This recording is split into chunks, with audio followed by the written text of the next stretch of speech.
All right, welcome to this explainer, where we're going to dive into the truly impossible story of Leonard Funk. We are starting off with a standoff that honestly simply defies all belief. If you've ever wondered how split-second decision-making and just pure instinct can change the course of history, well, you're definitely in the right place. We're going to break down one of the most astonishing close-quarters encounters of all of World War II, and we'll do it by looking at the incredibly unlikely path that led one completely ordinary guy right into the middle of an extraordinary nightmare. Okay, I want you to picture this. It's the freezing morning of January 29th, 1945. It's about 09:15 a.m. in Holzheim, Belgium. A solitary American paratrooper, carrying nothing but a submachine gun, turns the corner of a stone farmhouse and suddenly finds himself staring down 80 fully armed German soldiers. 80 to 1. Now, the Germans were actually supposed to be his prisoners, but the tables have just been violently turned. But hold on a second. Before we dissect exactly how this explosive standoff ends, and trust me, it is a wild ride, let's ask the absolute most important question here. How in the world did a 140-pound shipping clerk from Pennsylvania end up in this exact spot in the first place? You see, to really understand the 45 seconds of total chaos that are about to unfold, we have to understand the man who walked right into it. Let's hit rewind for a second to uncover the incredible transformation of Leonard Alfred Funk Jr. Back in 1941, Funk was a 24-year-old guy who had literally never traveled more than 50 miles from his home in Braddock Township. He spent his days at a warehouse, basically just sorting invoices and tracking inventory. When that draft notice arrived, which was about 6 months before Pearl Harbor, he had absolutely zero military background. He'd never even fired a weapon. It's honestly the ultimate contrast. On one hand, you have this quiet civilian who, according to his enlistment papers, was just 5'5" and 140 pounds dripping wet. But then you have his military destiny. During grueling basic training, Funk discovered something pretty amazing. He possessed this natural, unquestioned authority. Since he was a bit older than most of the fresh recruits, the younger guys instinctively just followed him. He wasn't loud, he wasn't physically imposing, but he was incredibly organized, highly reliable, and deeply committed to the guys in his unit. So he actually volunteers for the brand new, incredibly brutal Airborne program, and Funk forges himself into a real leader across 3 of the most grueling combat campaigns of the entire war. He eventually became the first sergeant of Company C in the 82nd Airborne Division. And listen, he didn't just survive these legendary campaigns, he absolutely excelled in them under the most chaotic conditions you could possibly imagine. Take his very first major test on D-Day, for example. During his first drop into Normandy, Funk suffered a badly twisted ankle right out of the gate. But despite being in immense pain, he managed to gather 18 lost, scattered paratroopers from all different units.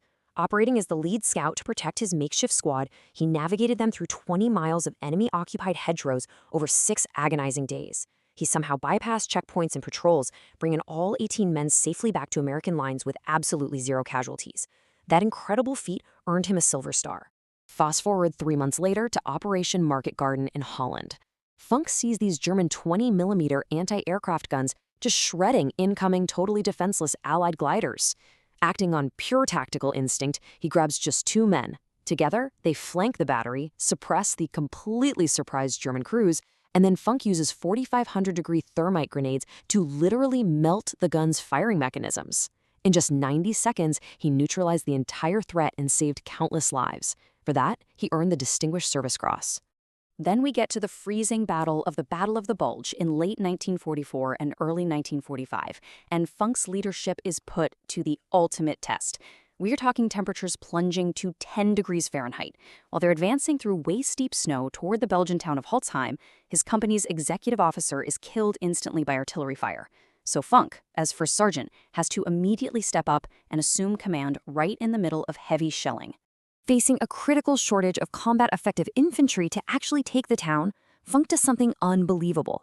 He heads back to the headquarters element and rallies 30 supply clerks, typists, and radio operators. He quickly organizes these administrative workers, gives them a total crash course in squad tactics on the fly, and personally leads them out into the snowstorm. Fighting room by room, this makeshift platoon successfully cleared 15 houses and captured 30 prisoners without losing a single man. Right, so that brings us right back to that farmyard climax in Holzheim. At this point, the town was mostly secure, and Company C had captured 80 Germans in total. But Funk has a massive problem. He can only spare 4 American guards to watch these 80 prisoners in a fenced farmyard while his unit finishes clearing out the remaining pockets of resistance.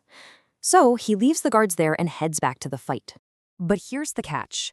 What Funk didn't know was that a rogue German patrol of 20 men was actively moving through the woods, and they were wearing white camouflage capes that looked virtually identical to American winter gear.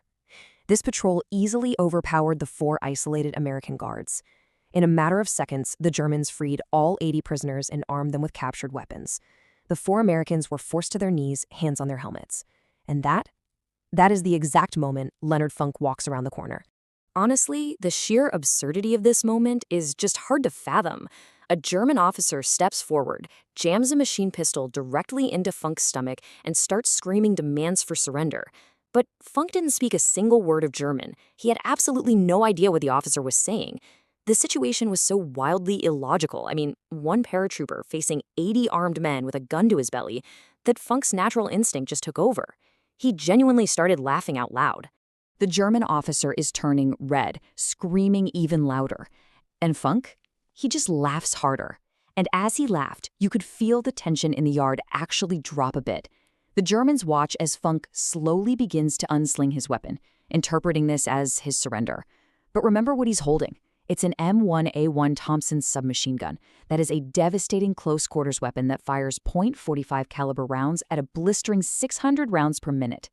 Under the total guise of handing over his weapon, Funk suddenly brings the muzzle right into line with the officer's chest. In a flash of lethal, deeply ingrained training, he pulls the trigger. The officer goes down instantly. Funk immediately swings his weapon into the tightly packed crowd of Germans, firing in controlled, deliberate bursts while screaming at the captive Americans to grab weapons from the fallen enemy. When his 30-round magazine runs dry, he reloads in just 3 seconds flat and just keeps firing. When the dust settles, the final tally of those 45 seconds of chaos is absolutely staggering. The sheer, sudden violence completely shattered the enemy's cohesion. To put it in perspective, 21 Germans were killed, 24 were wounded, and the remaining 35 threw down their weapons and surrendered. And miraculously, there were 0 American casualties. Funk's pure instinct and training completely neutralized the entire force, saving his company from what would have been a catastrophic rear attack that was literally seconds away from happening. You can imagine the battalion commander showing up to see the aftermath of this, just one 5'5" first sergeant standing amid the fallen enemy. He immediately began the paperwork right then and there. For this unimaginable courage against truly overwhelming odds, President Harry Truman presented Funk with a Medal of Honor in September 1945. Combined with his previous awards, this cemented him as one of the most decorated paratroopers of the entire war. But honestly, here is what makes this explainer truly fascinating to me. It's what Leonard Funk did next. He didn't capitalize on his fame. He didn't go out seeking the spotlight. In June 1945, the most decorated paratrooper of World War II was discharged and simply went right back to his old desk at the exact same warehouse in Pennsylvania, sorting invoices as a shipping clerk.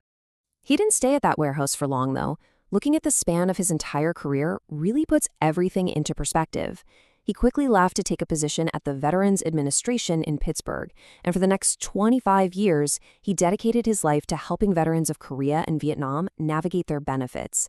He understood the invisible wounds of war better than almost anyone, dedicating far, far more of his life to healing veterans than he ever spent in combat. He ended up marrying, having 2 daughters, and living a remarkably quiet family life in McKeesport, Pennsylvania. He rarely ever spoke of his legendary 45 seconds in the snow. He didn't really give interviews, and he rarely attended military reunions. As his daughters put it so perfectly, the war was something he had done, not who he was. He passed away in 1992, and at the time, he was the last living Medal of Honor recipient from the 82nd Airborne's World War II service. So Leonard Funk's story leaves us with a pretty profound and provocative thought.